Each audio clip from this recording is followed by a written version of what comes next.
The Glitter Pill Podcast with your host, Samantha Kuttner. Welcome to the Glitter Pill Podcast. Whether you're a dance lover or disinformation researcher, we're thrilled to have you join us. This episode marks an exciting step towards fostering dialogue and connection across our diverse communities. For our dance-loving listeners, we're excited to announce our partnership with World Town Dance. They're sponsoring this episode and any future arts-related content, allowing me to bring you high-quality coverage of the global dance scene. World Town Dance has been a go-to expert for dance shoes since 1969, catering to ballroom, dance sport, and theatrical. If you're looking to elevate your dance game, they're definitely worth checking out.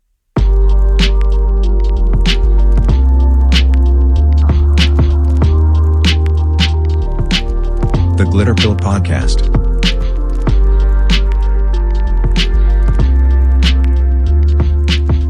Feeling burnt out or isolated? Tired of the same old way of communicating about important topics? The Glitter Pill community is here to offer new, joyful, and creative approaches to understanding news and having important conversations. We understand the unique challenges faced by those engaged in niche fields of work, particularly in extremism research. From burnout to depression to isolation, we've all been there, but you're not alone. In the Glitter Pill community, you're understood and supported. Here, you'll have access to prior self-care chats, foundational practices, regular healing offerings, and a new discussion theme for each month. Imagine a world where activism doesn't have to be draining, where rigorous self-care is the norm, and where healthy debate and transformational discussions are possible. Ditch the red pill and blue pill. Take the glitter pill and open your eyes to a world where joyful collaboration and applied learning are not just possible, they're the norm. Ready for a change? Listen to our podcast, become a supporting member of our community, and see how liberatory work can be joyful.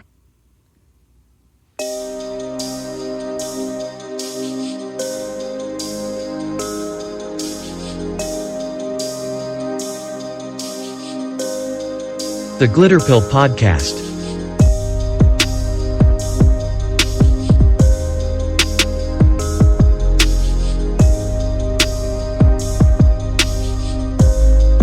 All right, welcome Anya to the Glitter Pill Podcast. Anya, for those of you who might not know, is a two-time world salsa champion, an intuitive guide, an energy healer, teacher of teacher, maker of champions, performance coach, and host of the organizer of the Champions Club, which I was so lucky to be a part of and look forward to rejoining in the very near future. Yeah, I loved having you. Let's start with the New York International Salsa Congress. It was my very first one, and I would love to know what your experience was like this year and some memorable moments. Do you have any that stick out? You know, I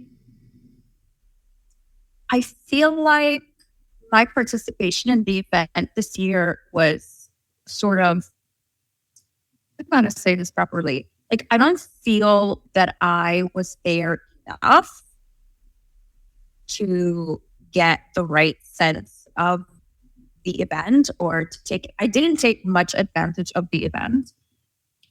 You know, I felt New York is always just a wonderful place exists, really. And so it's always exciting for us to have a home event. And so for me, New York International Salsa Congress always feels like home. And in my salsa journey, it has definitely been a really important event because it's the first big event I would ever participated in 2007. And they hosted a competition just for professionals at the time. And it was a really big deal. My dance partner and I put something together and we came in second place out of 10 couples. And it was a really big event. And, you know, a lot of well-known professionals participated. I think Ismail and Shani were in like 10th place or 9th place or something like that. So it was for me, the first time I really understood that there's a potential for me to be in this environment, that I could make a home here, I could have a career here, and it was exciting. It was exciting. I've been a ballroom dancer prior to that, my entire life. And I've never seen so many people at an event before. And it felt really big and wonderful. And then people started to sponsor the professional competition. And so it was special for me yet again around 2009 or 2010, because I remember winning the competition, and, there was a $5,000 prize. And again, as a ballroom dancer, we're talking, this is already 15 years ago, right? That was a lot of money. And I didn't think that type of prize money existed. It was never available to me before. And I remember standing online to pick up a check. And, at the time, just for context, there really wasn't that much competition in the industry. And New York has always been a place for social dancers, right? So the way, those of you that are newer to the scene, the way the scene is really different today than it was back then. And it wasn't really cool to compete, right? There was very little competition in the salsa industry, period. And it wasn't cool to do it. So for New York to have a competition was really great.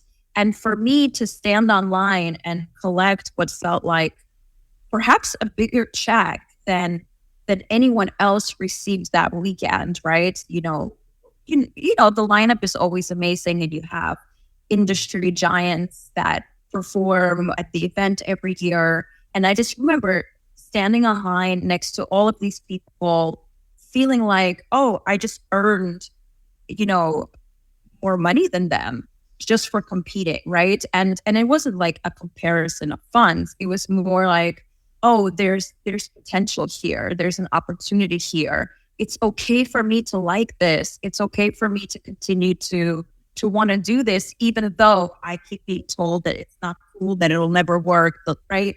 And so that was very significant. And then John Choco Knight was the organizer of the event, and he asked me to continue holding the competition. So it was also the first place I ever held or ran a competition before I, started my own championship with Darlene Garcia called Liberty Dance Championship. So for me, New York has always been a place of firsts and a place that felt special and significant. And, my career has shaped itself in such a way that I have a lot of students that are worldwide. I used to be a staple face in the community, but, if you go social dancing today, you're not necessarily going to see me or even know who I am. And a lot of my clientele, like I said, is worldwide, primarily concentrated in Canada. And so for me, going back to New York and seeing a really full room, right, for my workshop always reminds me that, oh, I am a part of this community. People do know me. People do want to learn from me. I am welcome here. And so, this year, it's just so amazing that somebody I really love now owns the event. And so it was amazing to be a part of it now that it's Jeff and April and Julie's. And, the experience was, for me, exactly that. Oh, it's so nice to be with the community. It's so nice to be with people that I love. And I was there for the competition, for my workshop, for my performance. Unfortunately, for me personally, some of the socials started a bit later than I am physically capable of attending. So I didn't participate as much as I like, because for me, having to wait until midnight to attend a social it's just physically hard, because that's not in alignment with my regular routine. So I wasn't there as much as I would have liked to be, but I definitely enjoyed being there the time that I was. Yeah. For me, I mean, my boss was so sweet. She's like, go to this event and, check it out. And if you want to wear a Roll Tone t-shirt, do whatever you want there. But I was just like so excited because I finally I also didn't do the socials. I didn't have the opportunity to take the workshops because I was also working.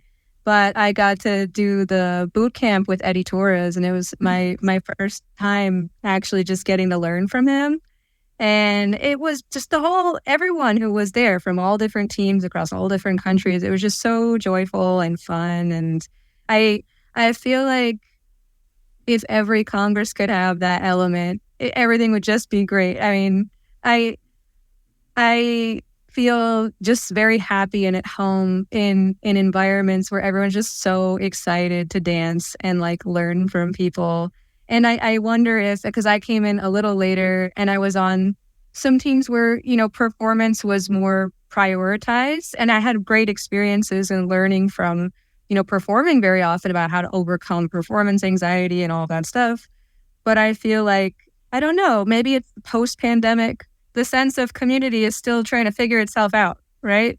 I don't know if you get that sense. Or Well, first of all, I think whoever has the opportunity to learn from Eddie needs to do so. But definitely, the word New York for me is also synonymous with Eddie Torres, and salsa in a lot of ways for me personally is synonymous with Eddie Torres. So, I personally feel like it's incredible that you have an opportunity. All of my students from all over the world that I knew would be attending the event. That's the first place that I said, no, it's like, you have to do Eddie's bootcamp, because that's just so much of the foundation of the movement of, historically what shaped the way we dance today and influenced it and organized it has so much to do with everything he's done. So the fact that we still have an opportunity to learn from him, it's huge and it shouldn't be missed. So I'm really glad that you gave that to yourself. And I think that's part of why it's amazing to come to New York Congress, because it's one of the only places you'll have that opportunity and have that sense of community. And I think that's important, and people should really look forward to that. And it's just an important part of history to be a part of, because we don't know how much longer that will be available. And, things tend to cyclically get lost. And so that's just important. And so I'm glad that you did that. And, community, I think, to each their own, right? For me personally, salsa has always been a lot of different things, some of which I loved and some of which I absolutely hated. And the community at large, it's always going to be majority, right? And I think it's just important to remember that you deserve to look for what makes you feel safe and good and wonderful. And that may not be the community at large, but it doesn't mean it doesn't exist. For me, for example, it's hard to wait till midnight to go social dancing. Like, I'm asleep at that time. But that doesn't mean there are no socials that exist that happen earlier, right? It's just a very basic example. Do most socials in New York take place really late at night? They do. But there's always LBG and Jimmy Anton's that starts at 5 o'clock. And so when it comes to community, I think it's really important for every individual to prioritize their needs, their boundaries, to be clear. And instead of trying to fit into something that exists that isn't to your liking, do the work and figure out the way to find, everything you're looking for, and keep looking until you do, because it's there. There are pockets, right? There are pockets of people that congregate together because they're alike, and they may not be the biggest pocket, but they exist. And whoever you are, you just have to look for them. Mm-hmm. And can you tell me more about the community you've cultivated through Champions Club? Sure. Yeah, I'd love to. Thank you for asking me that. I have very strong personal values, especially when it comes to education. For me, it was a lot to get used to respecting about salsa's historic roots of it being cultural and social. Because as a dancer, I grew up learning, right? And understanding and being, academic about it. not the right word, but it's the best word I can come up with right now. And so for a really long time, it was really hard for me to see so many schools, so many teachers, so many professionals exist in a manner that I find to be very unprofessional and doing a disservice. So again, I fell in love with the fact that dance is social, for the soul, is for fun. I didn't love the fact that people were teaching and doing more harm than good. People were spreading things that perhaps made them popular and famous, but aren't actually helping their students.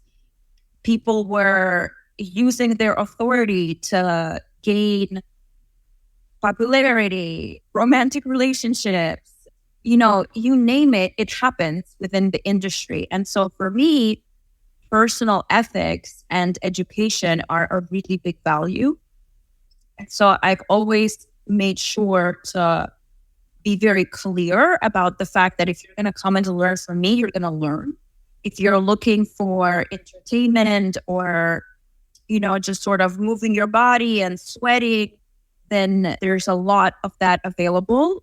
It's not what I do. It's not where my passion is. But if you're looking to learn, if you really want to understand movement, if you really want to understand art, how to cultivate creativity, how to develop your own style, how to overcome performance anxiety, if you really want to develop, then I'm the person you want to go to, and I will teach you, and I will teach you from the ground up and help you develop to whatever you want.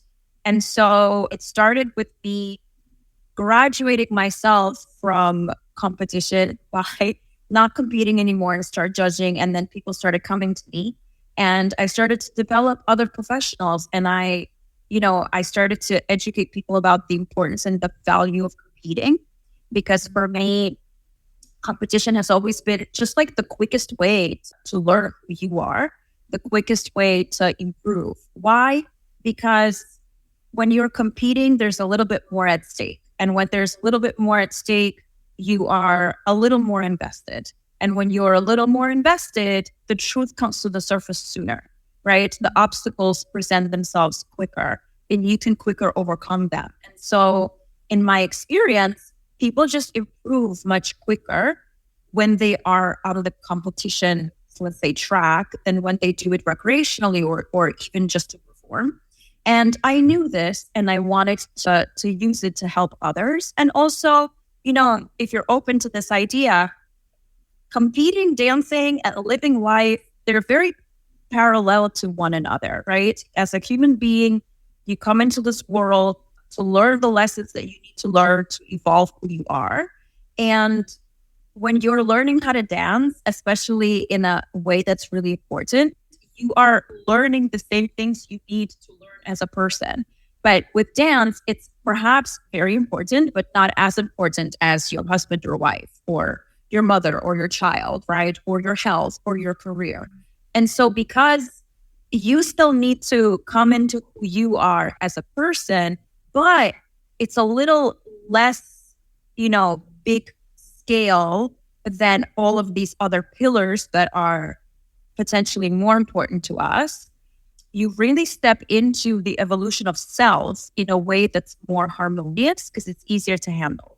And so if someone is open to seeing the journey as, like a spiral between both personal development and artistic development, then everything just comes together much quicker. And so I started coaching other people in 2010. And by 2019, I realized that not only are majority of the world champions that stand before me, students of mine, but I've also had a hand in developing a lot of local talent and international talent. And, sometimes I even forget who I have and haven't worked with. But when I look at a roster of a lineup at a Congress, I'm like, wow, I remember when so-and-so used to come to me for classes. And what the pandemic did in 2020 is, it sort of allowed me to recognize that, I already started teaching online slightly before, but it became normalized, right, to teach online. And so instead of training with me being this exclusive thing that's only available to the elite people, because I did train a lot of pros, right? What if I created a community where anybody with a dream, anybody with a goal, or anybody with just an interest to develop holistically, right?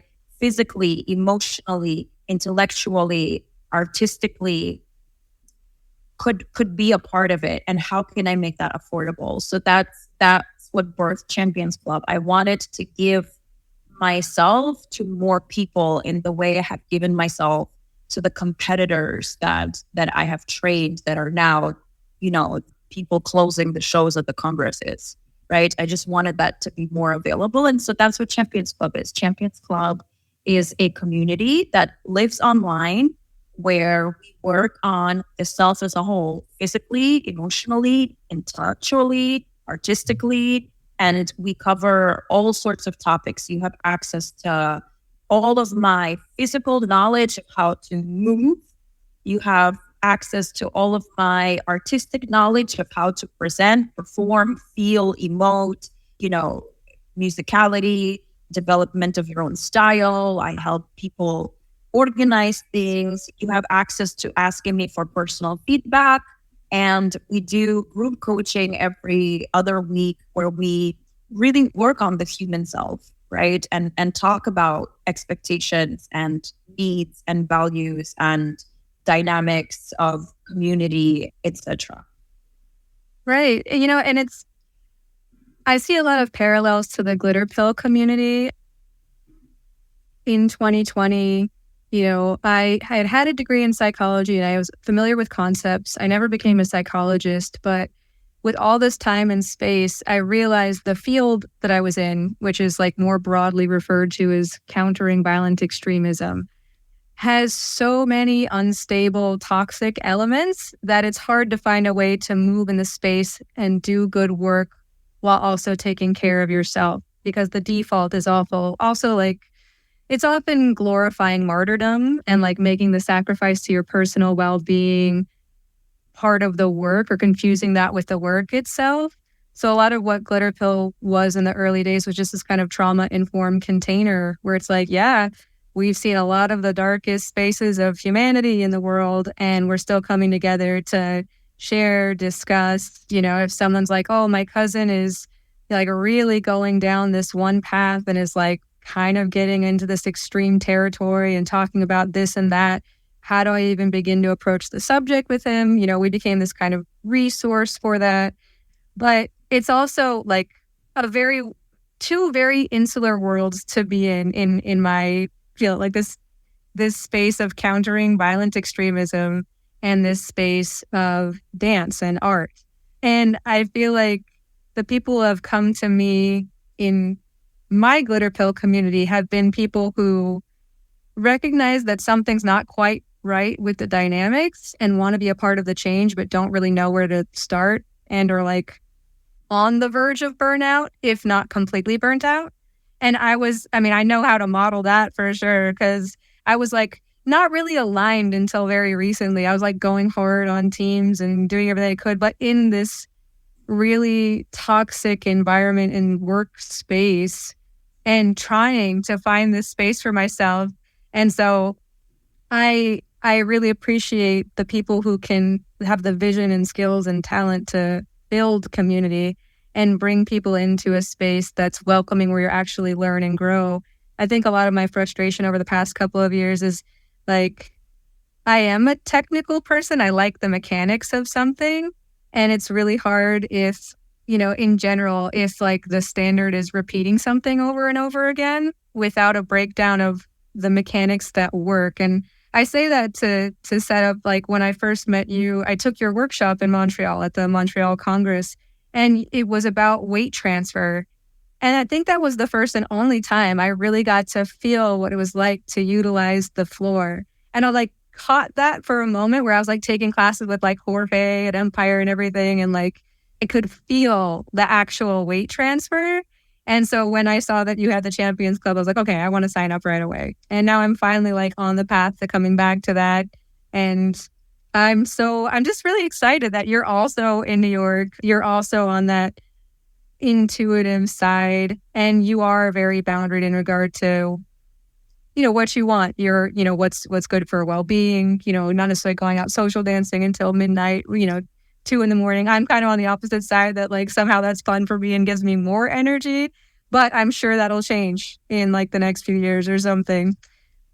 But, in a lot of ways, social media has democratized the ability for people to learn all around the world. And I'd love to ask you, as someone who has this expertise, how do you feel that's good for maintaining or transferring a sense of institutional knowledge?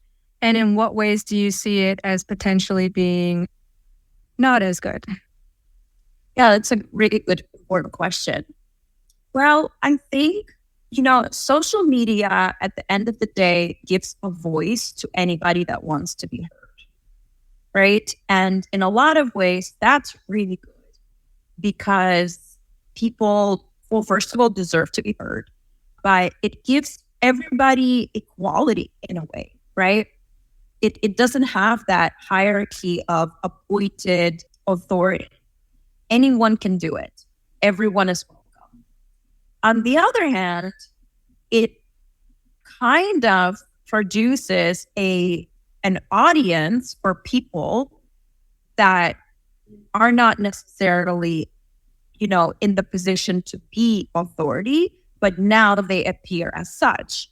So I've learned for myself, for example, if someone has an extremely large social media following, they're not necessarily the person I want to learn from, even though there is a sense of, maybe if everybody likes them, I can trust them more, right? And that's very human. And at the same time, I have to say, since my social media following has grown exponentially the last year, I feel in a lot of ways legitimized, that if I come up to a stranger and I tell them what I have accomplished and they go and they look at my social media a year ago when I had 6,000 followers, they may not believe me or take me seriously. And now if they go and now I have 48, right? Then they'll be like, okay, we can trust this girl, right? And so in a lot of ways, I think discernment still needs to be very individual because social media, on one hand, gives everybody a voice. On the other hand, glamorizes whoever is willing to show up and knows how to play the game of the social media, right? So I think, you have to still be very discerning with what you're consuming on social media. So on one hand, there are techniques and ideas and modalities that are now more visible, right? More people can figure out that you can get a lymphatic drainage massage and feel much better, right? That's not something you knew 5, 6, 7 years ago. And now it's readily right there in front of your face. On the other hand, the really beautiful woman with the perfect body that is talking about it and has 1 million followers may not be the best person for you to learn that work from. And we're grateful to her. We're grateful that she exists because of her, you even learn what lymphatic massage is, right? Mm-hmm. But is she going to be the person you actually receive treatment from? That's up to you, and you should be discerning. And so for me, it's you. If you have good discernment, it can only be good, right? If you're willing to be a part of the community, it can serve you also, right? Because when I was talking about my work, even in 2020, I had to individually message people and let them know I'm going to do an online class. And now thanks to social media, it's just like, okay, if you follow me, you're going to know I have a class. And if you don't, well, then you should follow me. Right. And it's so much easier in that way. And the fact that I could make a video and tell people about Champions Club and people that don't even dance salsa can find it and people that I don't even know are alive in the world have access to me. That's really magical. That I'm really grateful for that.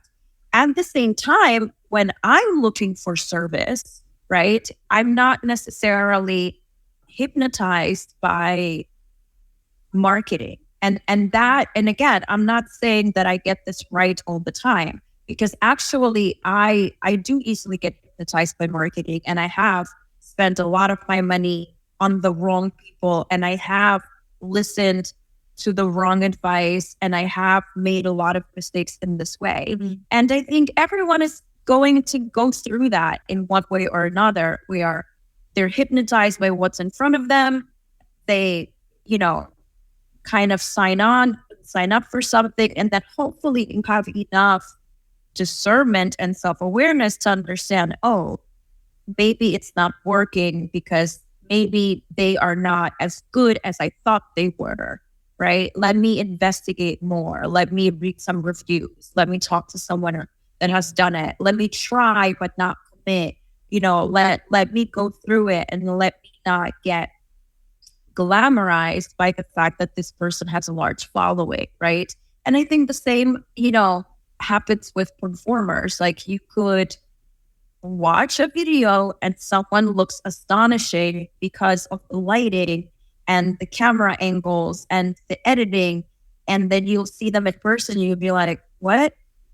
That promoters, right? Like, I'm friends with a lot of people that run events, and promoters have said this, that they're looking at talent and they're very excited to bring artists, and then the artists perform live and the show falls flat because it's not what it looked like on social media. So I think a person is just really responsible for deciding for themselves.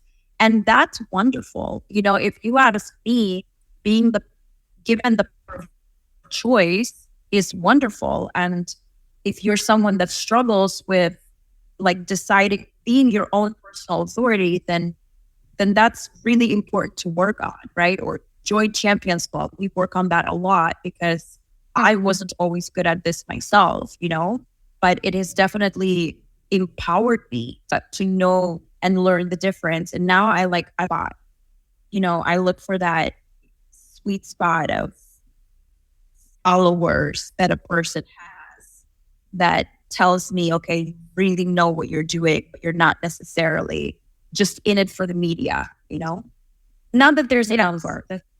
That's like a silly picture to paint. Not that there's a number, but like I'm aware of these things for myself because I used to get hypnotized by those numbers. And so now I'm just aware that I look for more information. Yeah, and there's a host of documentaries that show the lives of influencers and how incongruent they are with the way some people actually live their lives, that there's the illusion and the facade of, success, glamour, something to that effect. And then I think one of the recent ones I saw was about this Brazilian influencer called Kat Torres. And, there was a lot of things like sneaking into a hotel to take pictures to say that you were like staying at this hotel and living this like, glamorous lifestyle. And I see like social media as having this opportunity for connecting and authenticity and vulnerability, but I also see it creating weird kind of standards and trends and things that maybe make people feel like they're connecting when they're kind of disconnecting. And I guess that's my little kind of ham-handed segue into trends in general, because I work now at a company that, has a sense of fashion trends and things of that nature. And I wonder if you could tell me more about in 2007, 2009-ish, if there were trends that like you're so excited are no longer a thing. What am I, I like 2007 much more than I like today when it comes to like dance trends and such. I remember, like that was hot.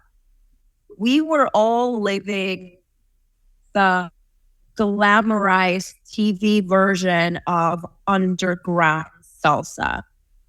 You know, you would go to Club Cache, you would go to Link, you would, first of all, there was a place to dance every single night of the week.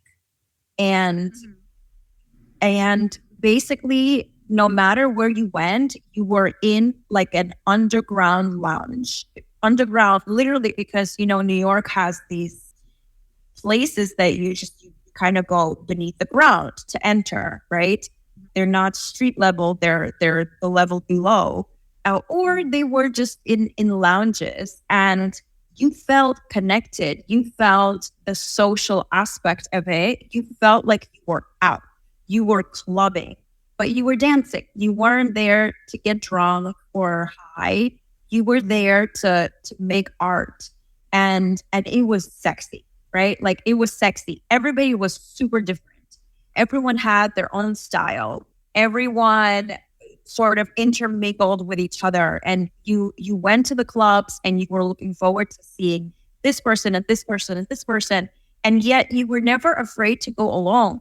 You know, you were never afraid to go by yourself because you knew people there, and they were your dance friends. You didn't spend any time with them outside of being dancers with them, but it was this community, and you know, like, sexy is just the way to explain it, but it had nothing to do with like actual, you know, physical intercourse. Because I mean, I don't know, I wasn't hooking up with people, so it wasn't that for me, but you felt the energy, right? And it was wonderful, and it was fun. It was fun to go. There was something for everybody, and everybody was free to express themselves, and everybody was sort of welcome, right? I mean, the scene was not without its drama, but it felt a lot more inclusive than it does today. So if anything, I would say, you know, like, I wish things were still like that.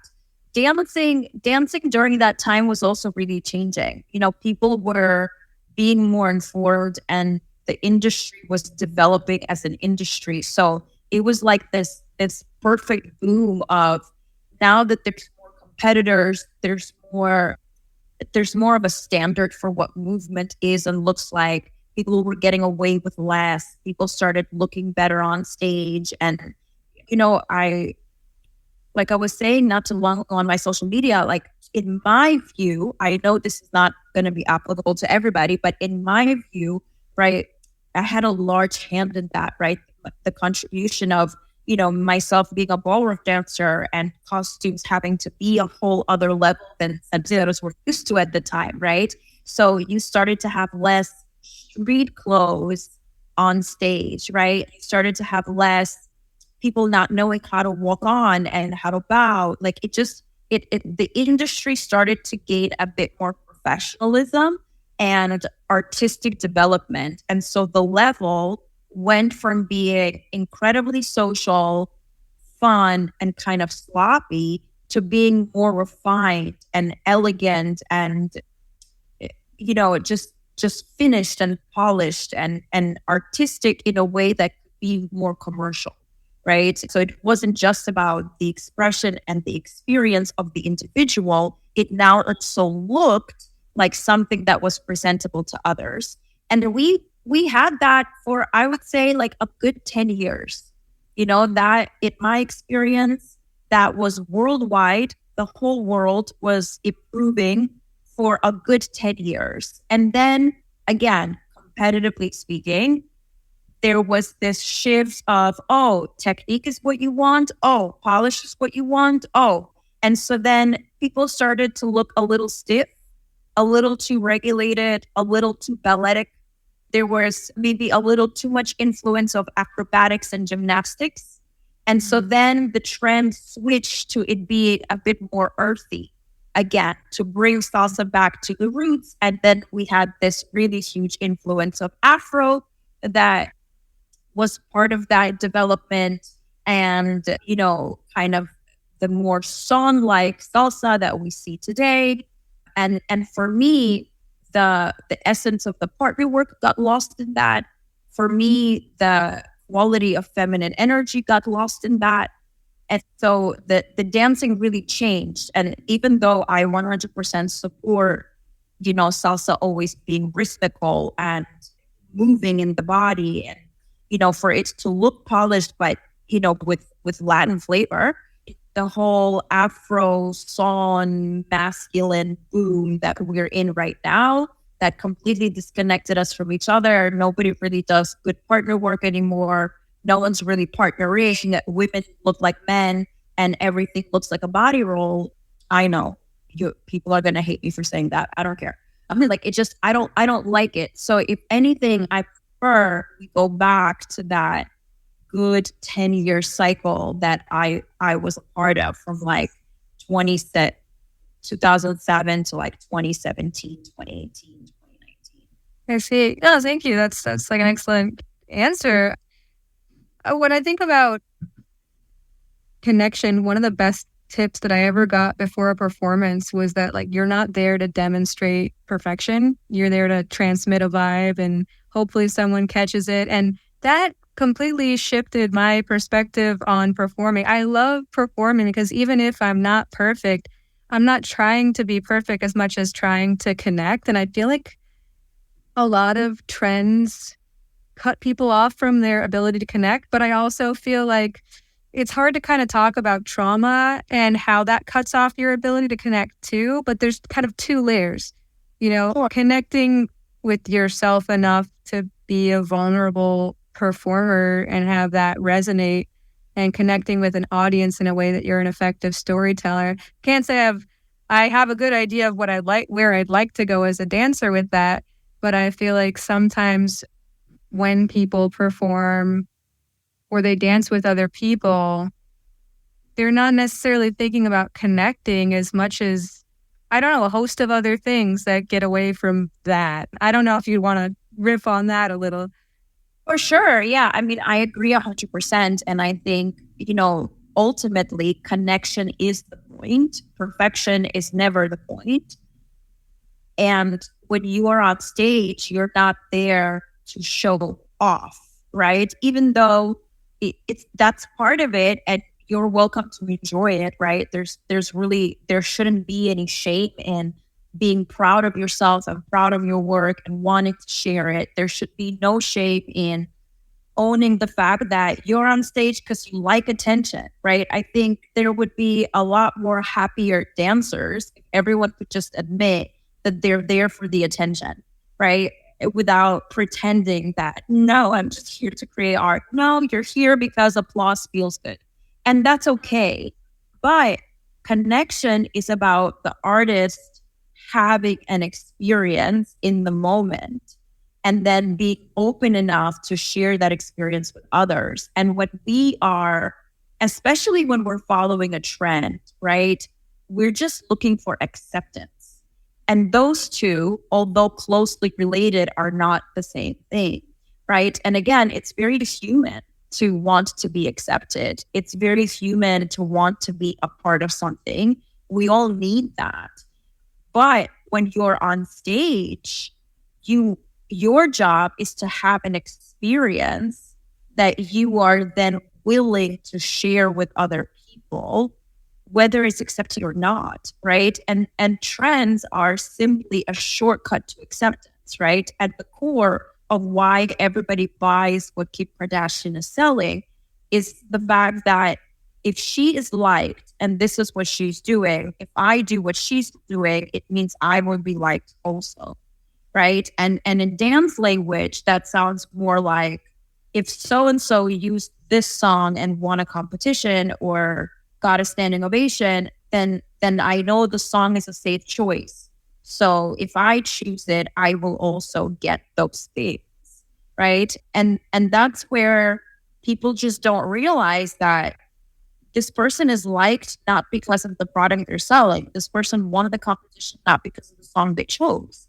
They won the competition because they chose a song that made them feel things that then allowed them to create choreography that they really, really want to execute, then when they go on stage, they have a blast. And that's actually what makes you like them, that they're having a good ass time when they're out there.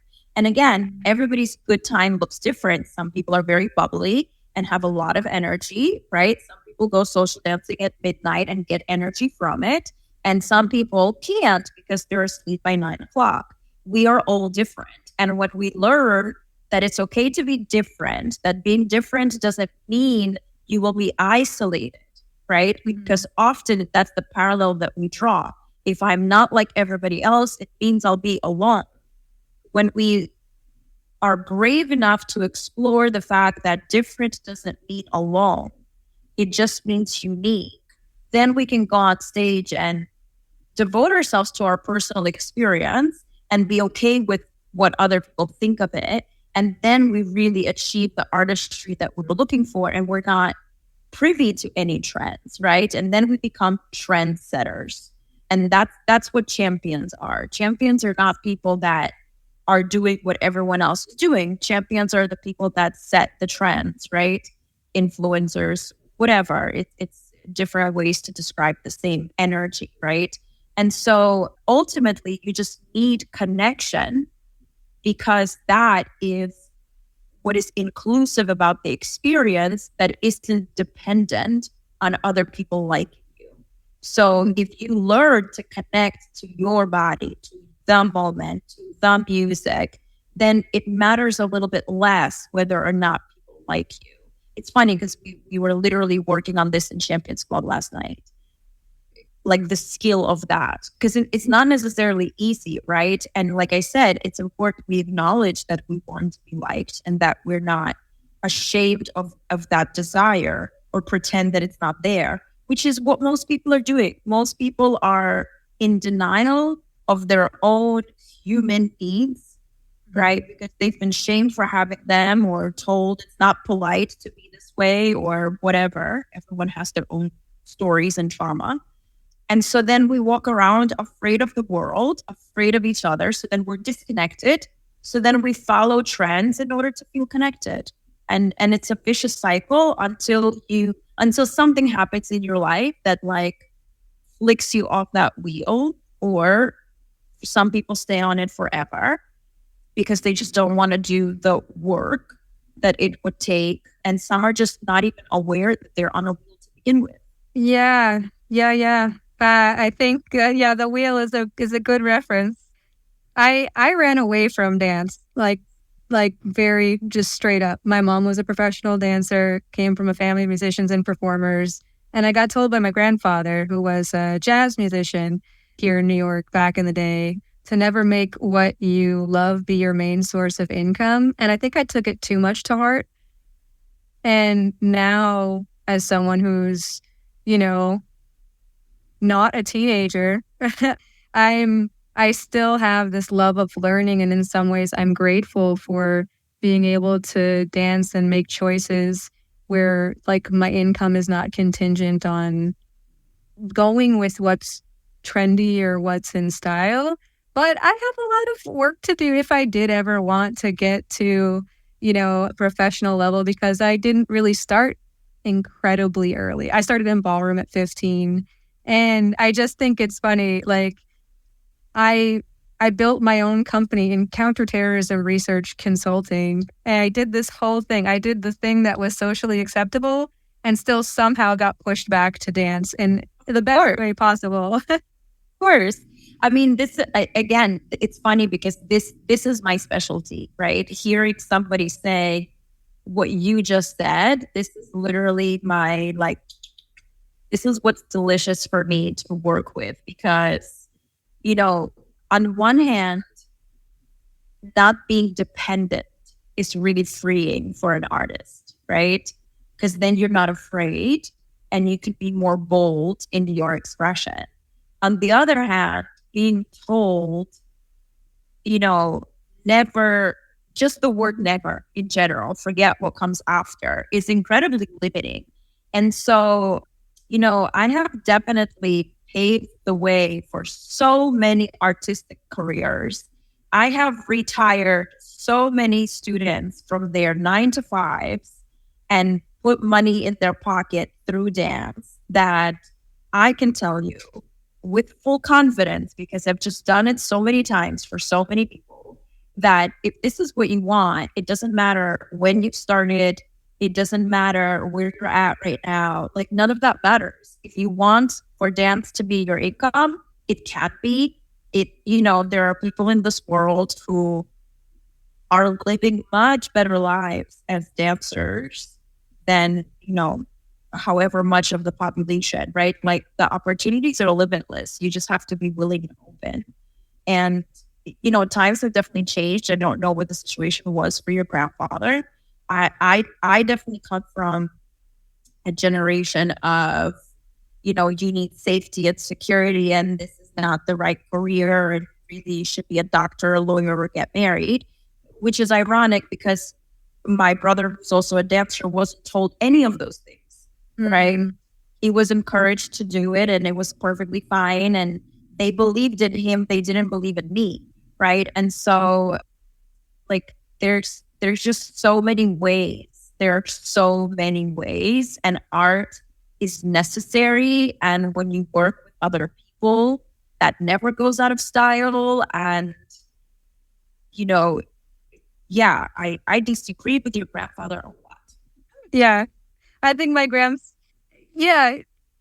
Art, his name was literally Art. I mean, he changed his name from Erwin Schultz to Art Stevens back in the day because, too Jewish. I was like, Gramps, why'd you change your name? And he's like, what was I going to be? Erwin Schultz and the Mary Seven? It was too Jewish. And,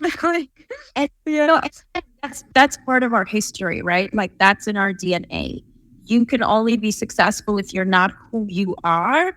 That's part of our DNA, right? And at the end of the day, we got executed just for existing.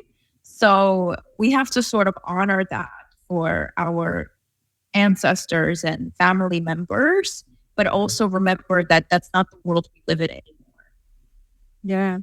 And so media is a big part of why we don't, actually, in a lot of ways. Yeah, I mean, people talking about therapeutic concepts and things that they would have never before. I mean, there's a plus side and there's a negative to it as well. Sometimes if someone is looking at the average influencer who might not have as much expertise or might not be a clinically trained psychologist, or, if you go with the medical route, there are skilled healers, counselors, things of that nature. They might come across information that kind of justifies what's essentially like shitty behavior, like if you don't follow up with somebody and you tell yourself, well, I'm in my healing era. And I'm like, it's like, well, no, like you still need to be consistent. You still need to like do the thing.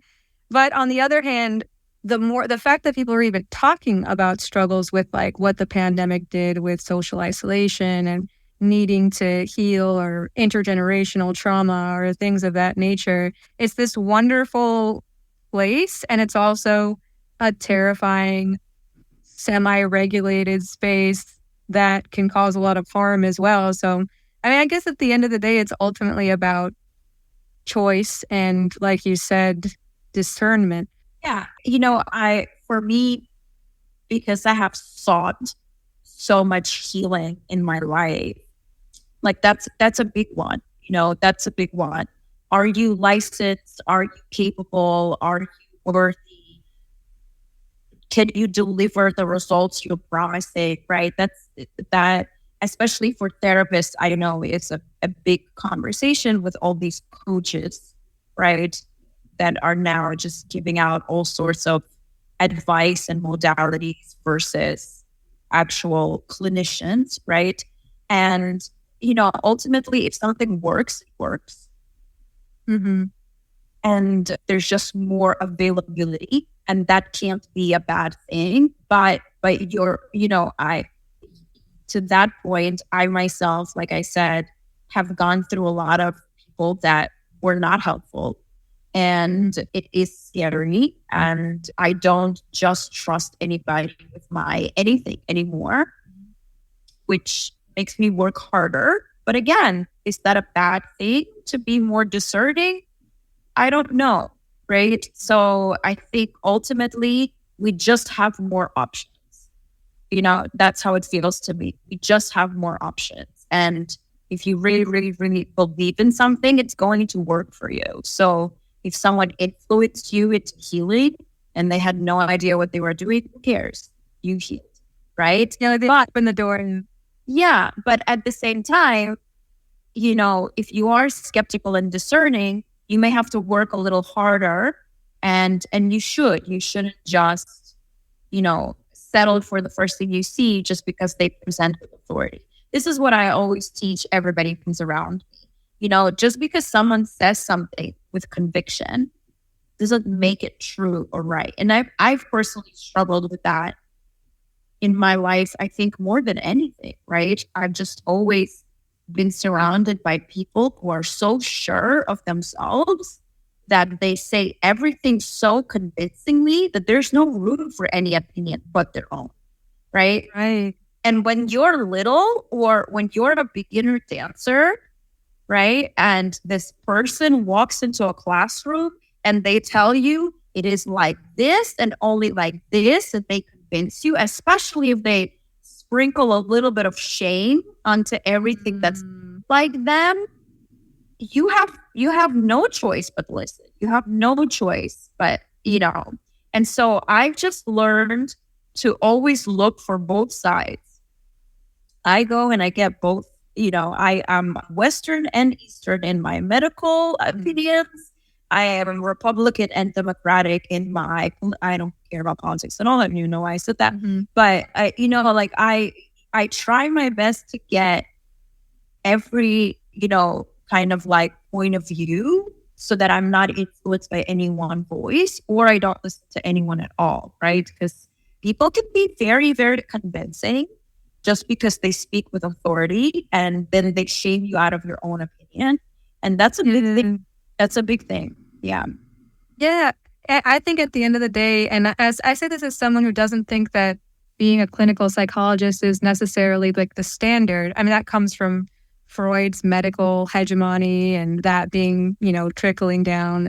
I think that if people have an intuitive sense of what can work and are good with people and are good at not being attached to an outcome, that they can have a great effect on people. I mean, with the Proud Boys I've helped. Like, I'm very weird about that. Like, the Proud Boys who have decided to leave, and like some of them who have like said, I blame you directly. I don't think I did anything as much as help them reconnect with their own intuition and ability to discern like the difference between what they thought a group represented and what the group actually did.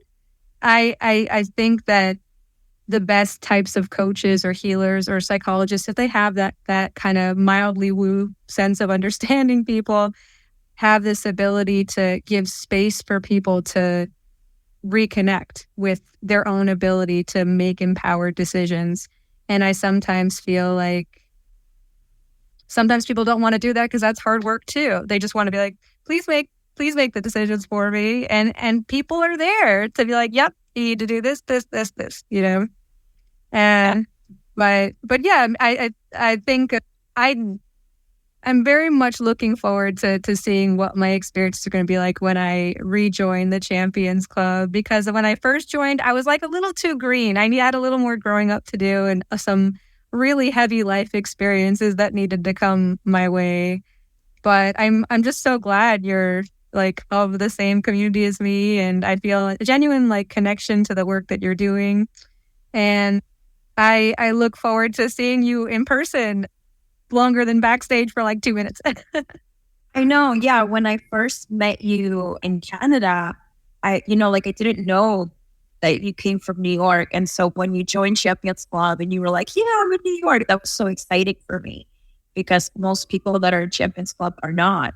So that part's exciting for me too. I'm also looking forward to it. So I unfortunately have to catch a train like right now, but I would love for you to tell people where more people can find your work, join the Champions Club, learn more about what you do. Sure. Thank you so much. Right now, the best way to find me is through Instagram, only because right now I have 2 websites because I'm in the process of transitioning from one to the other. And so the least confusing way, especially since this will exist in space and time is if you go to Instagram and you just look up Anya Katsevman, you see my profile, you get some familiarity with my work, and then in the link tree, in the little link that's at the top of the page in the bio, there will be access to all of the different links. So Champions Club, my online library of technical videos for someone that's looking for just the technical skill of dance. I also have incredible programs that help someone become a really good choreographer, I have a teacher training, because again, like I said, that's a really big value for me. And I want more people to be, mindful instructors and have better language so that we are not part of the trauma problem moving forward, are part of the solution. And I have a course on how to be a good performer. So I've definitely created a lot of material that people can find online. And so the Instagram bio is always going to be the place where that's most up to date. Awesome. I'm so glad we finally got to have this conversation, and I'll talk to you very soon. I look forward to it a lot.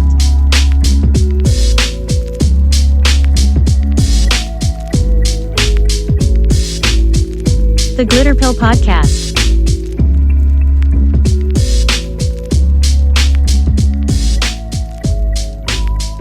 And that's a wrap for this episode of the Glitter Pill Podcast.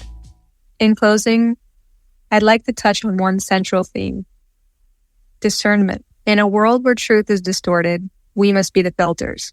Take Tenet Media, indicted this week by the Department of Justice for spreading Russian-backed disinformation through influencers like Tim Pool and others, who didn't really question where their bread was being buttered and wound up amplifying Kremlin propaganda for financial gain. It's a stark reminder that not everything is as it seems. So question everything, verify sources, fact check, and ask the crucial question: who benefits from this narrative? Follow the money, follow the power, and consider the motivations. Remember, unchecked rhetoric has real-world consequences, like the false and disturbing claims spread about Haitian immigrants eating cats, which has fueled hatred, xenophobia, harassment, and intimidation of local communities in the Springfield area, and bomb threats. We see where this rhetoric leads. Let's learn from those lessons. It's not just about foreign actors. It's also about people who amplify these things from within our country. The blurring of lines between fact and fiction threatens our democracy. Dig deeper, explore beyond your echo chamber, and engage in constructive dialogue. Join us next time on the Glitter Pill Podcast as we dive into more of the unseen forces shaping our world. The Glitter Pill Podcast is hosted by Samantha Cutler, produced and edited by Darren Paul, and funded with support from listeners like you.